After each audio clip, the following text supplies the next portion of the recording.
क्या बातचीत करेंगे और कौन सी जगह है। जगह भी बदल दी गई है और तारीख तो हम आपको बताने वाले हैं। एक बात, दूसरी तरफ चीन ने अपने पत्ते खोल दिए हैं और चीन ने क्या कहा है इसके बारे में भी आपको बताएंगे। एक नए हथियार का जिक्र अमेरिका की तरफ से किया जा रहा है और कहा जा रहा है कि वेनेजुएला हमने इसी का इस्तेमाल किया था। अब वो कौन सा हथियार है, क्या है, उसको समझने की कोशिश करेंगे और ट्रंप का दावा कितना दमदार है इसकी भी बात करने की कोशिश करेंगे और समझेंगे उसको। अमेरिकी फोर्सेस मिडिल ईस्ट में कितनी है इसकी भी कुछ एक मोटी मोटी संख्या आ गई है और यह भी कहा जा रहा है कि बस वो आदेश का इंतजार कर रहे हैं। कितने टाइम तक ऑपरेशन चल सकता है इसके बारे में भी कुछ खबरें छनकर आ रही हैं। आईएईए की तरफ से एक दावा किया जा रहा है, हालांकि आईएईए ने खुद ये इसके बारे में जानकारी तो नहीं आई आईएईए की तरफ से, लेकिन कुछ पोस्ट में यह दावा किया जा रहा है। क्या दावा है ईरान की ताकत को लेकर, वो बात करेंगे। और ईरान की वांटेड लिस्ट की बात करेंगे कि ईरान की वांटेड लिस्ट जो आई है उसमें अब नया नाम कौन सा है और ईरान ने क्या दावा किया है। तो आइए आनंद के पास चलते हैं और सबसे पहले सबसे बड़ी खबर की बात करते हैं। नई तारीख का ऐलान हो गया है कि अब दूसरे दौर की बैठक कहां होने वाली है। आनंद बताइए। बिल्कुल जी हाँ, देखिए दूसरे दौर की जो बैठक होने वाली है ईरान और अमेरिका की, ये बैठक होने वाली है जेनेवा यानी कि स्विट्जरलैंड में।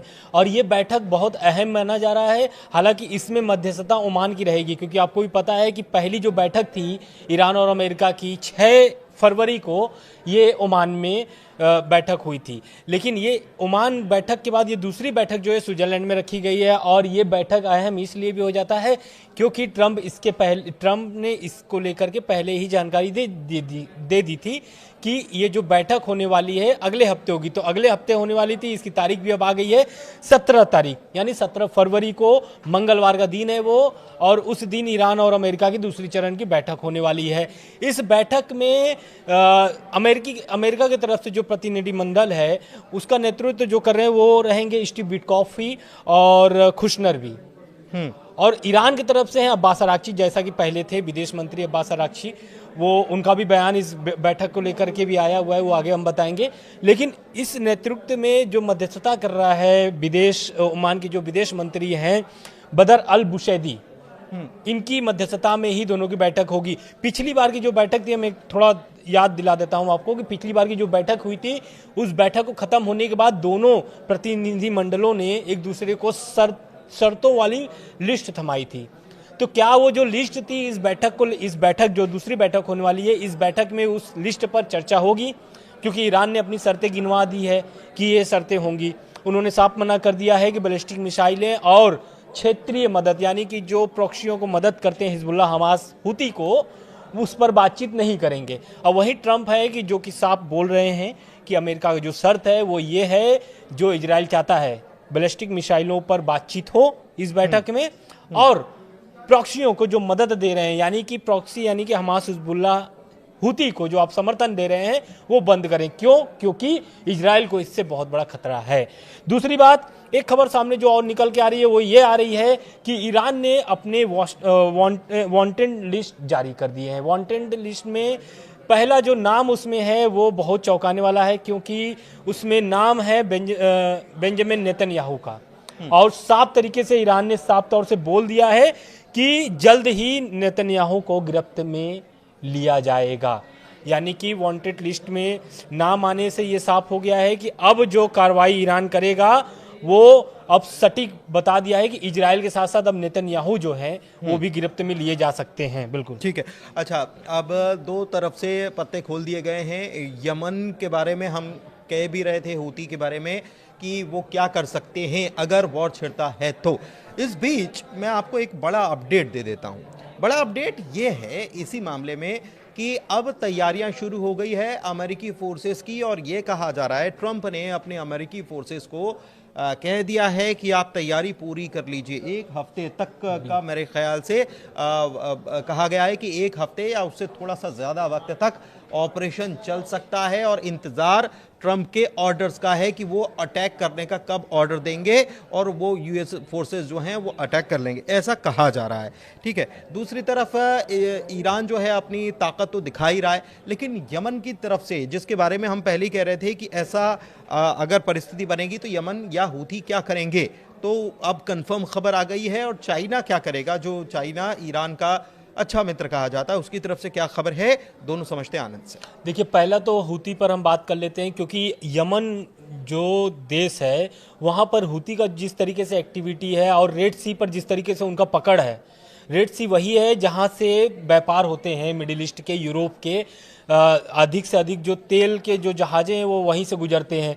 और यहाँ पर हमेशा से आप देखेंगे तो हूती जो है इजरायली और यूएस के जहाज़ों पर अटैक करते हैं। तो इस बार जो है कि पिछली बार भी एक धमकी दिए थे, लेकिन इस बार उन्होंने साफ कर दिया है, चेतावनी भी खुली दे दी है कि अगर ईरान पर आप कोई भी बड़ी कार्रवाई करते हैं या फिर अटैक करते हैं तो रेड सी पूरी तरीके से रेड यानी कि खून में बदल जाएगा।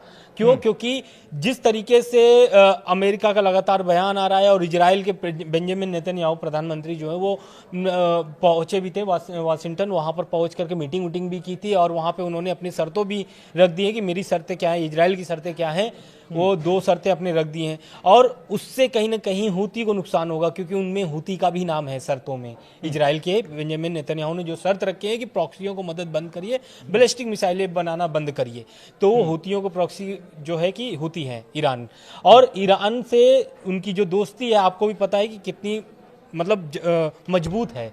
और यही कारण है कि लगातार धमकी दे रहे हैं और आगे चल के वो कार्रवाई भी कर सकते हैं क्योंकि पिछली बार भी अमेरिका के कई जहाजों पर वो हमला कर चुके हैं।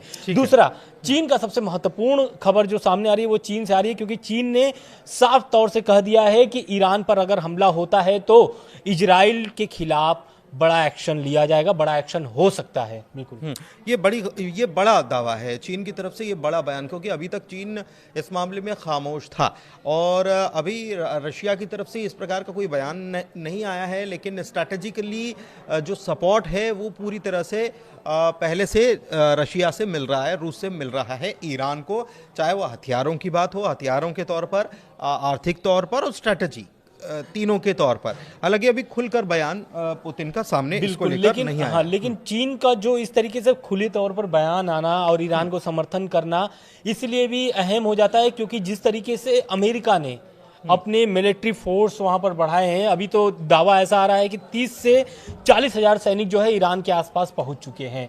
दूसरा, आपको भी पता है कि पहला यूएसएस अब्राहम लिंकन जो जहाज है वो पहुंच चुका है और दूसरा जो है गेरार्ड आर फोर्ड ये पहुंचने वाला है, यानी प्रोसेस में वो पहुंच भी सकता है क्योंकि वो पहले से ही ट्रंप बोल रहे थे और ये स्पष्ट भी हो चुका है कि ये जो दूसरी जहाज है ये भी भेजे जाने की तैयारी हो रही है, शुरू हो गई है। बिल्कुल 48 घंटे में ये पहुंच सकता है। अच्छा, इस बीच मैं आपको बता रहा था कि ट्रंप एक हथियार का जिक्र कर रहे हैं, वो हथियार क्या है, क्या उन्होंने कहा है, इसको समझते हैं आनंद से, फिर उसके बारे में बात भी करेंगे।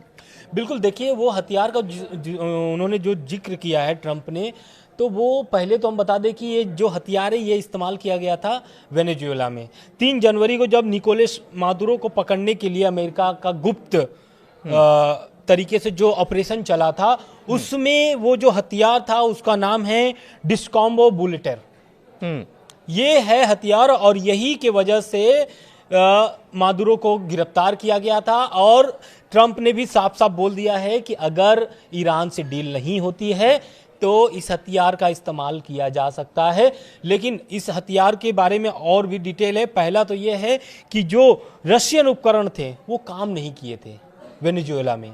दूसरा, जो चीन के उपकरण थे या फिर चीन के जो हथियार थे या फिर जो रडार पकड़ने वाले होते हैं वो भी बेअसर रहा, यानी रसिया और चीन के जो उपकरण थे वेनेजुएला में फेल नजर आए। तो अगर ये हथियार का उपयोग अगर ईरान में होता है तो क्या ये रूस और चीन का जो उपकरण है या हथियार है जिससे वो पकड़ लेते हैं कि ये चीजें अभी गतिविधि शुरू हो गई यूएस की, और वेनेजुएला में तो पूरी तरीके से फेल नजर आया है। लेकिन क्या ईरान में अगर ये इस्तेमाल होता है तो रसिया और चीन आगे क्या कर सकते हैं? बिल्कुल, आनंद ने जो बात बताई है, आनंद की तरफ से नहीं बताई है, वो ट्रंप के दावे की हम बात कर रहे हैं। अब आनंद, ये दावे में कितना दम है इसको लेकर थोड़ा सा हंसी भी आती है। इसलिए हंसी आती है क्योंकि हम देख रहे हैं कि रशिया और यूक्रेन के बीच एक बहुत लंबे समय से वॉर छिड़ा हुआ है, जंग चल रही है, अमेरिका हथियार भी उपलब्ध करा रहा जी।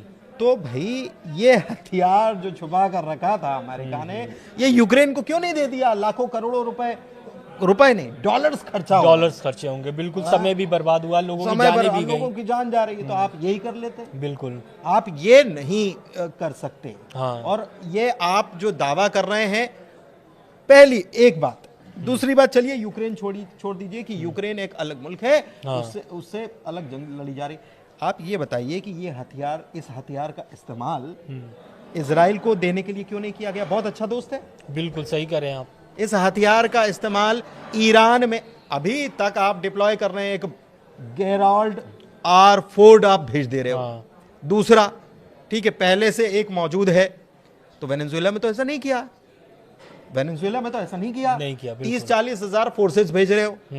तो 30-40 हजार फोर्सेस, इतना सारा डिप्लॉयमेंट, आसपास सऊदी, यूएई, कतर और बाकी जगहों पर, वहां पर आप आपके जो थार्ड और दूसरे पेट्रियट एंटी एयरक्राफ्ट सिस्टम लगा रहे हो, एंटी मिसाइल सिस्टम लगा रहे हो।